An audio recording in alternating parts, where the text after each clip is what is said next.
जय भगवान। एक बार श्री सीताराम जी महाराज ने गुरुदेव से पूछा, नेत्र यज्ञ या ऐसी पारमार्थिक सेवा के पीछे आपका उद्देश्य क्या है? गुरुदेव ने हंसकर जवाब दिया, सेवा मेरे लिए सहज कर्म हो जाए, यही मैं चाहता हूँ। इतनी सहज कि नाम मात्र भी अहंकार न उठे। दिन भर में जाने कितनी बार हमारी आंखों पर पलकें गिरती उठती रहती है। श्वासोश्वास की क्रिया भी रात दिन चालू रहती है। क्या हम पलकों पर या श्वास पर ध्यान देते हैं? उसके लिए कभी अहंकार करते हैं? श्वास ही जीवन है, प्राण है, फिर भी कोई उस पर गर्व नहीं करता। शरीर है तब तक किसी न किसी प्रकार का धर्म तो होता ही रहेगा। श्वास नहीं तो जिंदगी नहीं। उसी प्रकार सेवा नहीं तो जीवन नहीं। इस ध्येय पर पहुंचने का प्रयत्न है।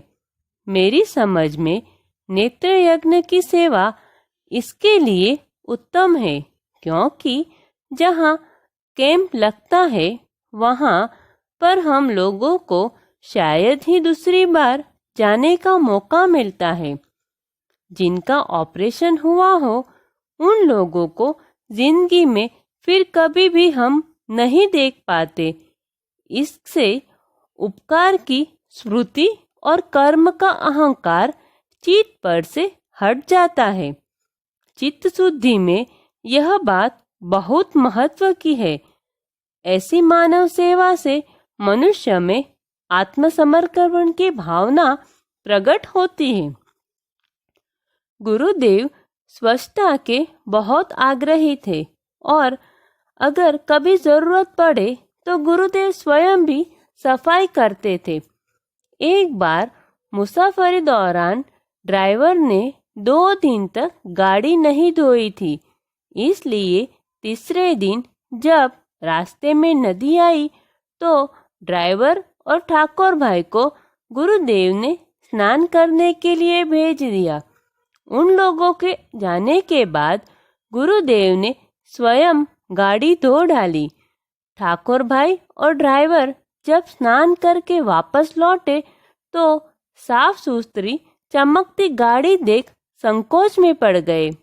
गुरुदेव ने कहा, मोटर में मैं भी तो बैठता हूँ ना, मैंने सफाई की, उसमें क्या हो गया? उस दिन के बाद हर रोज मोटर की सफाई होने लगी। एक बार गुरुदेव ट्रेन से मुसाफरी करते थे, साथ में ठाकुर भाई थे। नागदा स्टेशन से ट्रेन बदलने की थी, इसलिए ट्रेन से उतरकर ठाकुर भाई कूली कूली की आवाज लगाने लगे। गुरुदेव ने कहा, हमारी ट्रेन छूटने वाली है ठाकुर, समय देखकर बर्ताव करना चाहिए। अभी ट्रेन चली जाएगी और तुम यहीं रह जाओगे। चलो हम ही यह सामान उठाकर रख देते हैं। गुरुदेव ने सामान उठाया और आगे चलने लगे। उनके पीछे ठाकुर भाई दौड़े। गुरुदेव ने सब सामान ट्रेन में जमा दिया। 1962 में गुरुदेव रामेश्वर की यात्रा के लिए निकले। मद्रास में रहते बेचर भाई ने धर्मशाला में गुरुदेव के ठहरने की व्यवस्था की थी। रात विश्राम कर आगे जाने का तय हुआ था। गुरुदेव के सत्कार की सब तैयारी कर बेचर भाई थोड़ी देर के लिए बाहर गए थे। उस बीच गुरुदेव अगर पधारे तो उनके सत्कार के लिए और गुरुदेव को हार पहनाने के लिए एक भाई को कहकर गए थे। गुरुदेव की मोटर धर्मशाला पहुंची। गुरुदेव के आगमन की राह देख रहे भाई ने गुरुदेव को देखा, परंतु मुसाफरी के कारण धूल लगे कपड़े और कोई भी ठाठ-माठ के बिना सादे कपड़ों में वे गुरुदेव को पहचान नहीं पाए। वे समझे कि धर्मशाला में अन्य कोई मुसाफिर आए होंगे, इसलिए फूलहार को अपने हाथ में ही रखा और वापस गुरुदेव की प्रतीक्षा करने लगे। गुरुदेव स्वच्छतापूर्वक अंदर गए। वहाँ हॉल में गादी तकिए बिछाए हुए थे, परंतु गुरुदेव बिछाने पर बैठने की बजाय नीचे जमीन पर बैठ गए और ठाकुर भाई को कहा, तुम चुप रहना, किसी से कुछ नहीं कहना। तुम लोग अंदर जाकर मुंह हाथ धो आओ। थोड़ी देर में ठाकुर भाई आए। दरवाजे पर गुरुदेव की मोटर देखकर उत्साहित हो गए, परंतु वह भाई ने कहा, अभी तक गुरुदेव नहीं पधारे हैं। मैं यहाँ से जरा भी नहीं हिला हूँ, परंतु गुरुदेव की गाड़ी तो आ गई थी। इसलिए बेचर भाई ने हॉल में देखा। फिर वे जल्दी जल्दी हार लेकर दौड़े और कहने लगे, अरे रे बापू, आप नीचे बैठ गए, गादी पर बिराजिए ना।